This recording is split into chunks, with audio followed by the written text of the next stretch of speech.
Hey guys, what is going on? It is me, BikuriBox12 here, and welcome back to another Realm of the Mad God video. So, with the Unity port on the horizon, I know that we're all very excited to see what that will bring to us. I know that I'm very much looking forward to it. I think it'll revitalize the game a lot more than maybe some of the other recent updates have in the past. And with the new game engine, of course, comes new gameplay opportunities. And I made a short list here of things that I'd like to see whenever that port comes out. Not necessarily things that can only be made on Unity. In fact, I'd say about half of these are possible on Realm's current engine. But the goal is to wait for the Unity port before going after any of these larger and more ambitious concepts. So first and foremost, number one thing we want to get rid of, no brainer, lag. Probably the one thing I'm excited about most, because as someone who's played this game since close to the beginning, I have felt the wrath that lag brings. And honestly, a game like this really has no right to be. It's like the one thing about the game that prevents me from really sharing it with anyone or recommending it to my friends. And even for the people who have played this for a long time, there are only so many workarounds you can do. We've all died to lag at least once, and no number of support tickets is going to fix that. So once the game is on a far more stable platform, it's going to be so refreshing to finally have a smoothly running game. And while we're at it, I would really like to clean up all those dang bots. This wasn't something that's been here since the beginning. As far as I can remember, this was a pretty clean game at first. But bots have just made this game look ugly whenever you load into the Nexus. It really makes you want to turn off your chat, because you can block as many bots as you want,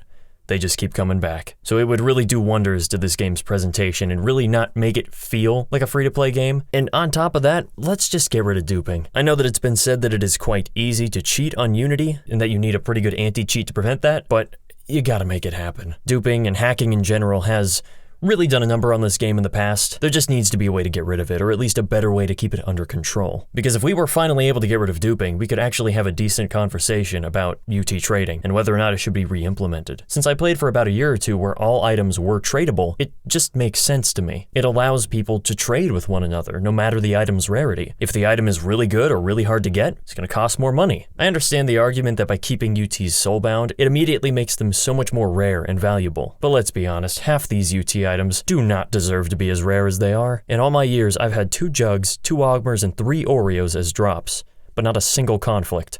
There is no justification there. I think if the duping was fixed and the economy was balanced, it would be a topic to reconsider. One feature that I know will be coming out that I felt bared an emphasis was the addition of widescreen. We'll actually be given a much larger view around us. And in the teaser trailer, it showed how you'll be able to move your cursor around, and the camera will pan wherever you point. Hopefully they give an option to toggle that, because something tells me not everybody's going to enjoy that, although it may just appear disorienting from a spectator's point of view. When you actually get to use it hands-on, it feels pretty good. But regardless, if you're ever going to add a feature like that, never hurts to give a little toggle option in the menu. I'm not sure if they're going to go the route of actually giving us the option to zoom out the screen, as I feel Realm would lose a lot of its intensity if you were too far out, and I think that off-centering your character does a good enough job at that as it is, but we'll see. Alongside that, I'm very much looking forward to any potential lighting effects that they're going to add. I know in one of GHCD's videos, he was messing around with the lava, making it pop out more bubbly, more realistic, while still feeling like Realm. And I brought up ideas of having lightning strike, flashes of light maybe, running water, maybe some more intense animations. I'm not saying it has to be smooth, because I kind of like the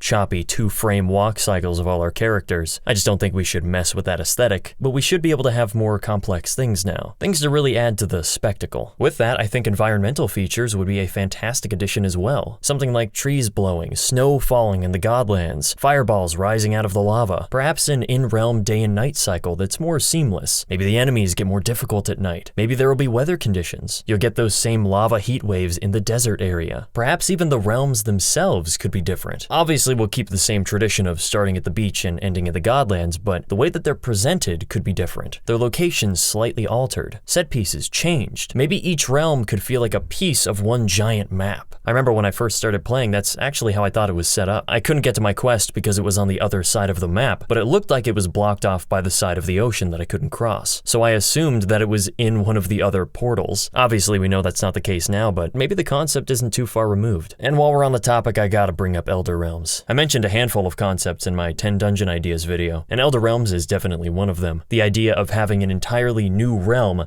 just with a hugely upscaled difficulty. Greater challenge, greater reward, more variety for the game. It would be like The Shatters, but for an entire realm. It's a far bigger project than I'm giving it credit for, but it's not something that I want to see die out. It would be cool to see something like that come to life one day. And that of course leads into the idea of having Oryx 3. I dedicated a short video to talking about that and explaining why I think it should be added at some point, and why it would make an excellent endgame. Maybe that would be something to implement into Elder Realms. In general, I think that adding more dungeons and classes is the best way to go. Maybe not classes as much, since I know that there's a lot more preparation that goes into those, but Deca has added so many new dungeons over their ownership, and I think it's one of the most ideal ways of adding content, because it's something that everyone can do. It adds more bosses, new dangers, more items, and typically brings in some good profit for the game, since a lot of people usually end up buying keys. One of the dungeon ideas that I had involved the city of Atlantis, where one half of the dungeon would be underwater and the other half above. Another idea I had recently would be a dungeon revolving around time travel. You enter it while it's in its present state, touch an artifact and it takes you back to the past, where things are peaceful, more vibrant, maybe more vegetation, less enemies, whereas the future would be dystopian, with a far more bleak, dangerous setting. And a very cool idea that Yinyarn had was to add a difficulty selection to dungeons, ranked by 1 tombstone being the easiest and 5 the hardest. And the higher the difficulty, the higher the chance that your white bag is, or maybe you just get more loot in general. It could either be set up where 3 tombstones is the average, middling difficulty that we know, 1 or 2 tombstones would be sort of an easy practice mode, where everything would be much easier but you don't actually get any loot, so that you could practice here, get a feel for it, and then try the real thing, with difficulties 4 and 5 being significantly harder. Or you could have it to where level 1 is the starting difficulty and it just gets harder. Because I do understand that not everybody would be on board with having a practice mode. While there is some undesirable trial and error in Realm, I think that a big charm is the mysteriousness. Just kind of diving in headfirst into some dangerous territory. You don't need to have all the facts beforehand. You can be a little adventurous, a little carefree, a little reckless even. So the idea of spoiling yourself with an easier difficulty, sort of watering down the real experience, may not be preferable to a lot. Unfortunately, there's one giant loophole to this idea. It's a multiplayer game. You cannot have individual difficulty settings for each player if you're all in the same dungeon at the same time. That simply doesn't work. The only feasible way I could see this happening is through key openings. Someone who purchases a key will have the option to select a difficulty when they open it. This way, regular dungeon portals throughout Godlands can't be tampered with. But if you decide to spend some money, take a shortcut, support the game, you're given a few more options. That's the only way I could see it working right now. One thing that I'd like to see added to the overall control is the ability to toggle between 2 different weapons. A hotkey designated solely for item switching. You could even add an additional weapon slot if you wanted to. And by right-clicking, you'll switch to that weapon. Because I don't know about you, but I have to look at the item that I'm going to switch to. I may have my inventory roughly memorized, but if I'm going to double-click or click and drag an item into my weapon slot, I need to see it happen because I've already dropped a Doombow once because I wasn't paying attention and I accidentally dragged it outside of my window. It would be so much more seamless if we could just right-click and cycle between Doombow and Coral Bow. Heck, you could do it for abilities too. I'd also like to see something more done with Fame, because as of now, aside from the occasional Fame box, all I use it for is feeding my pet. Assuming that Realm wasn't a free-to-play game, Fame would undoubtedly be the main source of currency. Buy items, keys, cloth, any of it. But that's not the case here. I understand that it's difficult to make Fame this really strong source of currency because Fame trains are very much a real thing that can start up, and it feels kind of cheap to just sit with a bunch of people all day grinding money, but at the same time that is just kind of how it rolls. I mean, there's already a lot of grinding and RNG in this game to begin with, so it doesn't feel too out of place, but I can see the problem that it brings. Obviously the Amulet of Resurrection was the big purchase back in the day, very worth it too, but seeing as how Ammies will probably never make a return, maybe we could reach a compromise on that. Maybe when you die, if you earn a certain amount of fame as that character, you can spend a certain amount to bring back one of your items that you lost. Depending on how good the item is, it'll cost more. Maybe for an acclaim, it would cost, I don't know, 500 fame, but for a jug, probably 5,000, maybe more, maybe I don't know. I know that Kabam was very adamant about keeping the permadeath intact, and Deca is very much upholding that rule, but it would be nice to see something done. Also, what happened with all the treasures? Is that going to be a thing ever?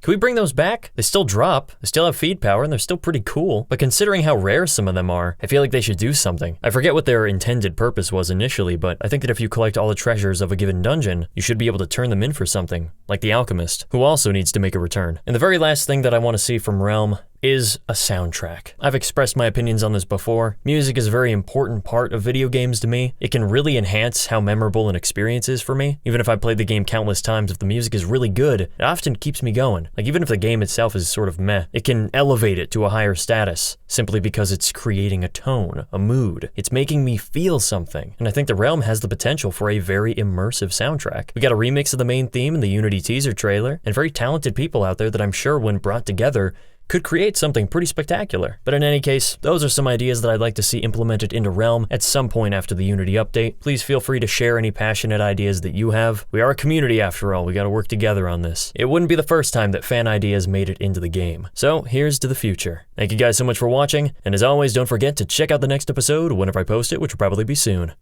Alright. See ya.